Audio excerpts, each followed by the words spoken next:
Dear student, myself Kiranja, lecturer VPMP Polytechnic Gandhinagar. I am again here with my new presentation from the subject Java Programming. Code of the subject is 3350703 and this code belongs to the GTU Diploma section. The topic that I am going to take here is difference between POP and OOP, basic feature of OOP. The unit from which this topic is, the unit 1 is Introduction to Java. Now we will see the objective. Objective of this video is difference between procedure oriented programming and object oriented programming, that is difference between POP and OOP, then basics of OOP.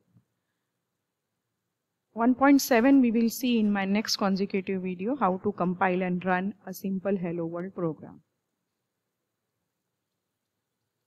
Now about the introduction, that is we are going to introduce about OOP and POP. Now what is POP first? The POP is nothing but it is procedural oriented programming language. So many of the earlier languages like C, Fortran, COBOL, Pascal, they are all based on procedure oriented language, and that's why they all are a category of POP. It deals with, so POP actually deals with the programs and functions. Here the programs are divided into functions and data is global. It means the data can move from one function to another function very easily. So the first one is POP, and to overcome the pitfalls of POP there is another language like C++ and Java. C++ and Java, they follows completely the approach of OOP, that is object oriented programming. So what are the concept of OOP? Concepts of OOP are class, object, abstraction, encapsulation, polymorphism, inheritance, and many more are there. But we will see this one. So Java is truly object-oriented programming language which follows the concept of OOP. Means what concept? Class, object, abstraction, encapsulation, polymorphism, inheritance, etc. Now what is the difference between POP and OOP? Here the first column is POP and the other one is OOP. So the first point is, here the main program, it is divided into small parts, that is called function. When we are talking about the procedure oriented programming, here the main program, it is divided into many number of small parts, that is called function. Functions are nothing but it is clubbing or collection of group of instruction. Here when we are talking about object oriented programming, here the program is divided into parts called object.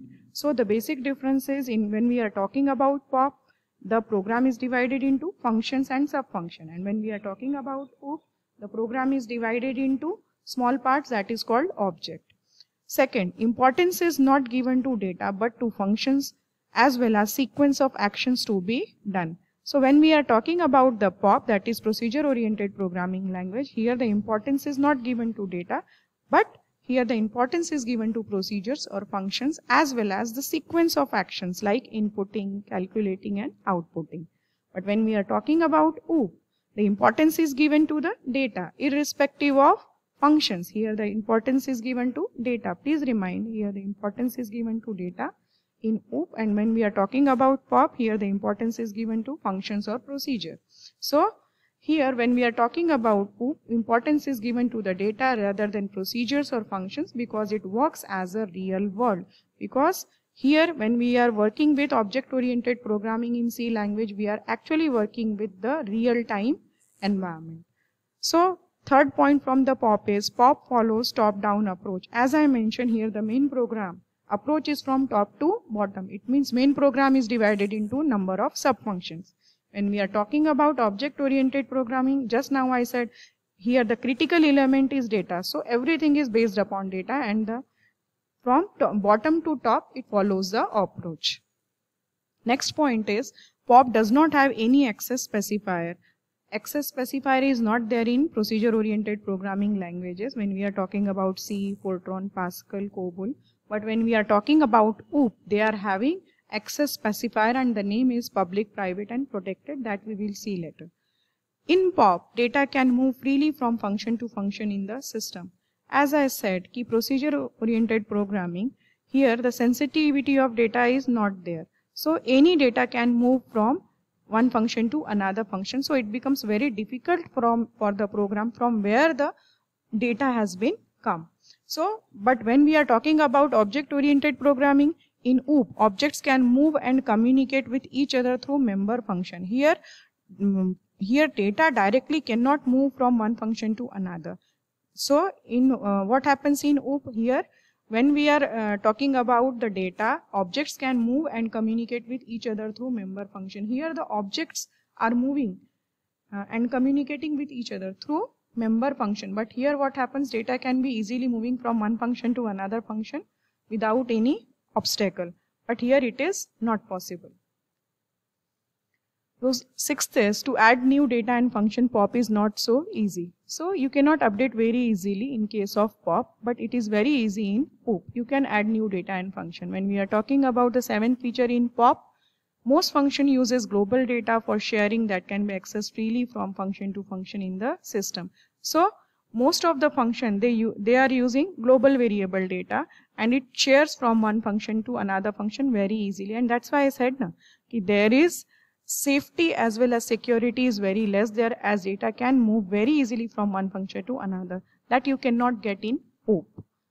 In OOP, data cannot move easily from function to function. It can be kept public or private, so we can control the access of data. Yes, we can move the data, but only after accessing it.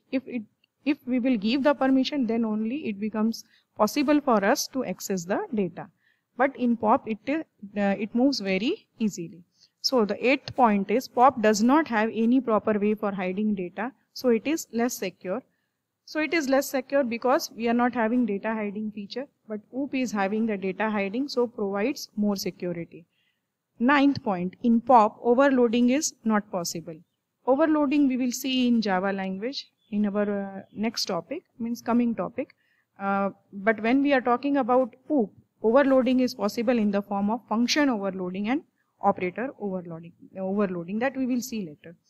So examples of the POP is, as I said during my video also, C, Visual Basic, Fortran, COBOL, Pascal, these all are example of traditional programming languages, that is POP. And these are examples of OOP, that is C++, Java, VB.NET, C#.NET, etc. Now we will see basics of OOP, that is abstraction, inheritance, encapsulation, classes, subclasses, superclasses, polymorphism, message communications, and many more are there. First is object and class. Here you can see the example of object and class. When I am talking about objects belong to the class. There are many objects of the same data type which belong to the class. For example, when I am talking about a class name is car. So here Audi, Nissan, Volvo, these all are example of object. As they are having the same data type, they belong to the same data, so they belong to the class name car. Similarly, when we are talking about any class, suppose there are 70 students in a class, then 70 objects belong to that particular class. Suppose the name of the class is 19CE1 or 19CE2, then the objects whole class belongs to that particular class. Whole class, I mean to say the whole number of objects. It means the object should belong to the object should be of the same type. Object should be of the same type, belong to the class. You can take the other example like fruit. In fruit, for example, apple, then mango, then pineapple. These all are objects. They belong to the class fruit. Here you can see the other example. Here we have taken two examples like person and parrot. You can see here there are three blocks: object, data, and methods. When I am talking about object, they all are individual, unique features they are having. So person is having the two data, that is name and basic pay, and parrot is having four data, that is legs, eyes, feather, beak. And here we are having another block where you can see here two functions, salary and tax, and here you are having eating and flying. So these two functions we are using. We are operating on these functions by using the data from that object. Data like name and basic pay we are using to calculate the function like salary and tax. And these four data we are using to calculate the function like eating and flying. Class, as just now I said, it is a user-defined data types and behaves like built-in type of programming language. So it is a collection of logically related data items. The same example here.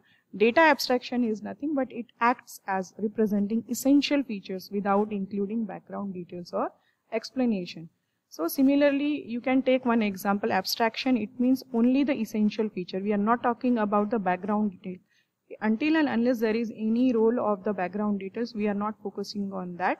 And that's why abstraction, it is one of the very striking feature that we are taking in Java. Next is data encapsulation. As the name is encapsulation, it means wrapping up of data as well as function. It means we are covering data and function into a single unit, and name of that unit is class. And we will get the facility of data hiding. So data abstraction and data encapsulation, these are very important feature of object-oriented programming, and that we are using in Java programming language. In data abstraction, we are focusing only on the important part. Like in a book of 300 pages, we are focusing on the abstract, and by reading the abstract only you are able to understand what would be there in the next 300 pages, and that is abstraction. We are not focusing on the pages, we are only reading the abstract. That feature we are using here. Inheritance, it is one of the very common feature that you might be knowing. It is in our day-to-day life we are using this. Inheritance is all about the heredity or legacy. You might have seen the example of Colgate where the legacy transfers in the next generation. Similarly here also it supports hierarchical classification. It means from top to bottom. Inheritance, it is a process by which object of one class uses the properties of object of another class. It means parent-child class can inherit all the data as well as method very easily from the parent class because it supports the hierarchical order. Here you will get the reusability of code. We can add an additional feature to an existing class without modifying it. It means you can add a new feature in a derived class. New class with additional feature can be created. That new class which have combined features of both the new classes. It means the new class which is created with the new feature is having the collection of both the features from the parent class as well as from the child class. Next is polymorphism. Polymorphism, it means ability to take more than one form. Means by using here only the behavior changes. What changes? Behavior changes. We will see in detail whenever we will go with the programs. By using polymorphism we will see some programs also. But in short you understand one thing, here only the behavior changes. So polymorphism means the ability to take more than one form. It means that the same operation may have different on different classes. Like if the class is circle, triangle as well as square, but the operation is shape. So you can, by using the same operation, you can draw circle, rectangle as well as square. Next is dynamic binding. Dynamic binding means code associated with a given procedure call is not known until the time or call at runtime. Means only during the runtime you are able to understand you will have to call a procedure or function. That is dynamic binding. It means during runtime you can call that. It is associated with polymorphism and inheritance. And this feature is about message communication. As the name is message communicate, and we are dealing with object-oriented programming. So here everything is between the object. Here the communication is between the object to object. So object-oriented program consists of a set object communicates with one another by sending and receiving information. So information is communicated between the two objects here. Thank you. Keep watching my video. If you like it, then subscribe. And for next Java program execution, watch my next video. Thank you.